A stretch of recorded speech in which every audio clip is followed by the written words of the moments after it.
Hello everybody and welcome along to this video, which is Mr. Johnson Teaches Macbeth Character Revision, a video focusing on the character, unpicking him, exploring him and basically revising him, trying to give you a summary as you make any preparations for any exams that you may have coming up.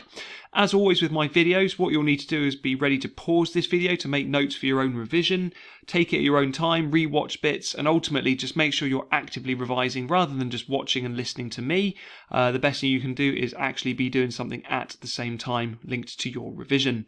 So this is part of English literature, and it's paper 1, section A. Normally the first exam that you would sit for your English literature. So with that in mind then, let's move on and have a little look at what is going on inside this PowerPoint. And here we go.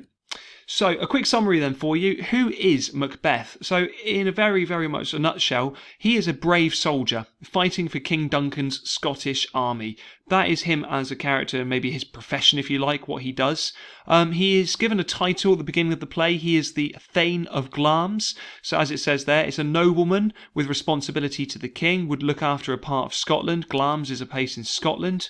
Macbeth is also married to Lady Macbeth, and very much as a summary, he is the anti-hero of the play. It's his decisions and actions which lead to the tragic consequences of the play, and don't forget that Macbeth is one of Shakespeare's tragedies. He wrote comedies, histories and tragedies, and this very much is a tragedy. I've given you some words there as well, words that you could certainly look up if you're not familiar with them. Brave and valiant at the beginning of the play would be words you could use. He is certainly an ambitious character, very much ruthless, and by the end of the play extremely violent, and also tyrannical, a word which comes up multiple times. So how about the main parts of the play then linked to Macbeth? Now, trying to summarise this down into a few bullet points is very difficult, but for me, these are certainly some of the key things to remember that he does during the play. And my question at the top there as well is, does he change? And I'll come back and answer that one in a minute. So Macbeth starts the play being described by other characters. He's not even on stage as a captain, and he's giving a report to the king about Macbeth and his actions during the battle, and he's described as brave and worthy, and quotes which I'll come on to on my next slide in fact.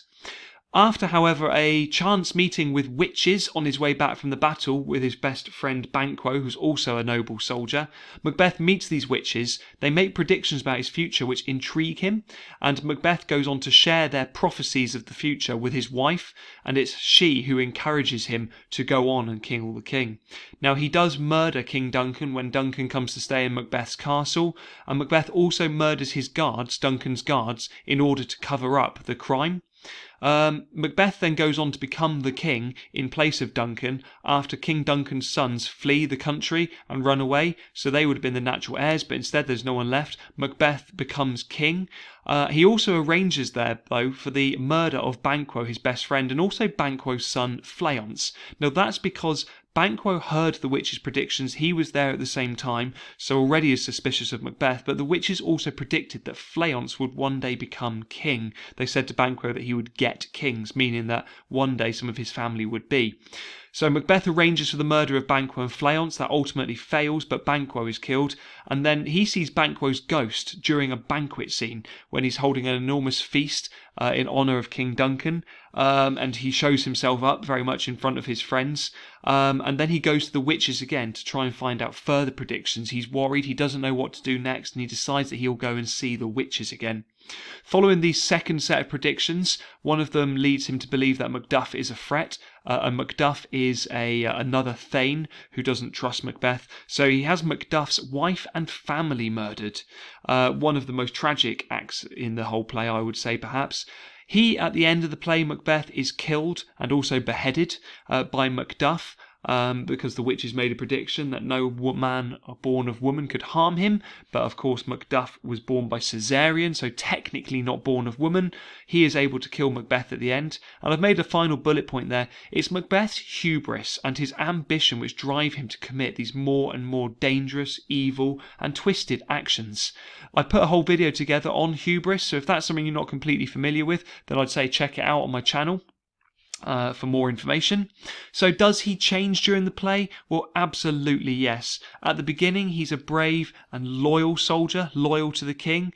He then is convinced that actually his future could be a great one. The witches tell him he might become king. He and his wife plot and then murder the king, so then he becomes a traitor. So already that's a change, but that's fairly near the beginning of the play. By the end of the play, he has killed multiple people in order to stay as king, to cling on to that power, and he very much is bloodthirsty and really angry and focused. So yes, he very much does change during the course of the play. So here's some key quotes for you then. I always think it's important to have a bank of these. You don't have to remember every quote word for word, but if you could remember one or two words, like Macbeth is brave or his mind is full of scorpions, and just the word scorpions, that will do you. So I'm going to talk through these quotes really quickly then. In brackets after each one, I've got who says them, and also the numbers relate to which act and scene. So like the first one comes from Act 1, Scene 2. It's said by the captain, and he describes him as brave Macbeth and worthy. Those are good words to try and remember, because they very much are the opposite of what Macbeth becomes, and whatever question you write an answer to, it's almost certain that you're going to be able to talk about how Macbeth changes, or any character changes. So you'd need a quote from the beginning, and then something from the end to be able to show that contrast. So there's one for you, brave Macbeth and worthy. The second one there comes after the murder of King Duncan. He's got the blood on his hands, and it really causes him to panic and worry, and he says, will all great Neptune's ocean wash this blood clean from my hand? So that's from Act 2, Scene 2. Later on, after all the worries and fears that he has about Banquo, and maybe Banquo knowing too much and worrying that he may not be able to stay king, Macbeth, he says, oh, full of scorpions is my mind, dear wife. Maybe a quote which really illustrates just how much it plays on his mind, the evil actions that they've committed as well, and how they're almost worrying him. Then, after he sees Banquo's ghost, the next one there, I really like this quote. I know it's a long one, but it's a really good one. I'm in blood stepped so far that should I wade no more, returning were as tedious as going o'er. What does that mean? It's him essentially saying that I've already done such bad things that I almost can't stop doing them now. I am in blood stepped so far, so I'm sort of walking through so much blood already that should I wade no more, should I stop now, going back, returning, were almost as hard as going on. It's almost more difficult to go back from what I've done than it is just to keep going with these evil actions. I think that really does show sort of the change in mindset that you see of Macbeth, from the one who wouldn't be able to wash the blood off his hands with all the water in the world. And then for that quote, the next one down is the witches talking about Macbeth. They say, something wicked this way comes, which is deeply ironic when you've got witches, which essentially are agents of the devil, and they're describing him as wicked. So there's definitely an irony in that quote, and I really like that one. The next one down shows him losing control and almost just becoming impulsive and lacking control. From this moment, the very firstlings of my heart shall be the firstlings of my hand, he says, after seeing the witches. I'm going to stop thinking so much and just do whatever I would like. And then finally, we've got this character who says, I've almost forgot the taste of fears. A quote I put there because I think it really illustrates his hubris, how he just feels no fear anymore. And again, a quote which very much contrasts with that one about Great Neptune's ocean near the top there. And I've just put the word tyrant because you can talk about how multiple characters through Act 4 and Act 5 describe him as a tyrant, which is why I've got no act or character name next to it in brackets. Oh, it's an easy word to remember as well, and if you don't know what it means, go on Google, look it up, and you'll find a definition very easily. It's a really important word for describing Macbeth. So moving on then, what themes can we link him with? Because it's always important to try and think about themes. Questions in the exam often link to themes. So certainly ambition, he's a character who sort of captures and encapsulates what ambition is and what ambition can do and drive you towards this evil. Very much power. I won't be able to talk through all of these, but certainly blood and violence because of his actions. Kingship, in the sense of what does it take to be a good king? And actually Macbeth very much represents the opposite of a good king. So kingship, he illustrates what it is not to be a king. Guilt, very much he feels the guilt initially, however that does fade. Certainly he has links to the supernatural because of his consorting with the witches, which means working with the witches, and also consequences. As I'm going to show you on the next slide, he certainly illustrates what happens to us if we allow ourselves to give in to evil. So with that in mind then, before I show you the consequences, what else can you say about Macbeth? Well, firstly, as the first bullet point shows you, he is definitely a tragic hero. You can look up Aristotle and the words tragic hero and you'll find a lot more information there.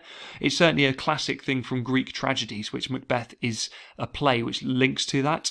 Or you could use the word an anti-hero. He's somebody we identify with in the beginning of the play, but he commits worse and worse actions as he goes on, and ultimately that's what causes him to become the opposite of a hero, therefore an anti-hero. Don't forget that he breaks the great chain of being. Again, I've got a video on my channel. If you're not sure what that means, watch that video in full, but this really is the sorts of things that if you do it well will really gain you some extra marks. He breaks that great chain of being through the murders he commits. He is trying to rise up through a hierarchy and become more and more powerful and take things which aren't his. Therefore, he is working against God and God's teachings, and therefore he has to be punished.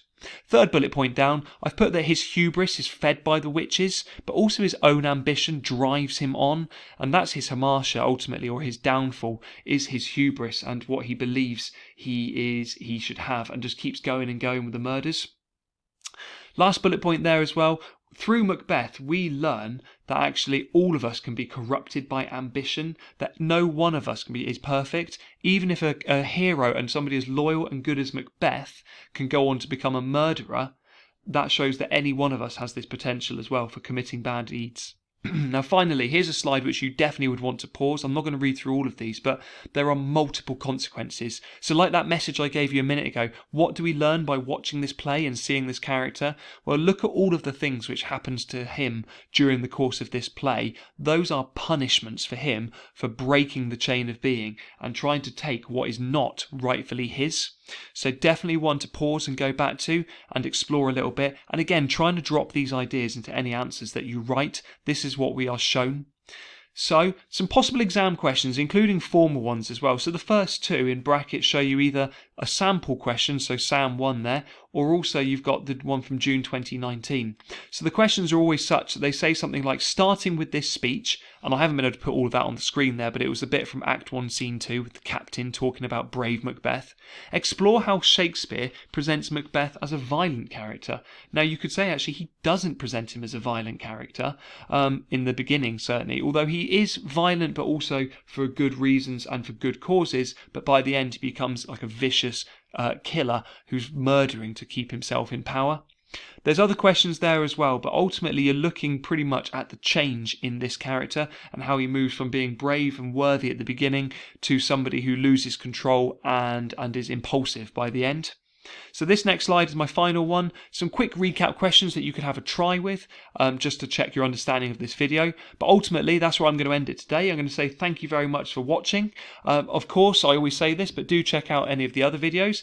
Feel free, if you wish to subscribe, because I would always be adding more and more content to this channel. And above all, I wish you good luck when it comes to an exam that you sit. Thanks very much for watching, everybody. I hope you found this useful, and goodbye.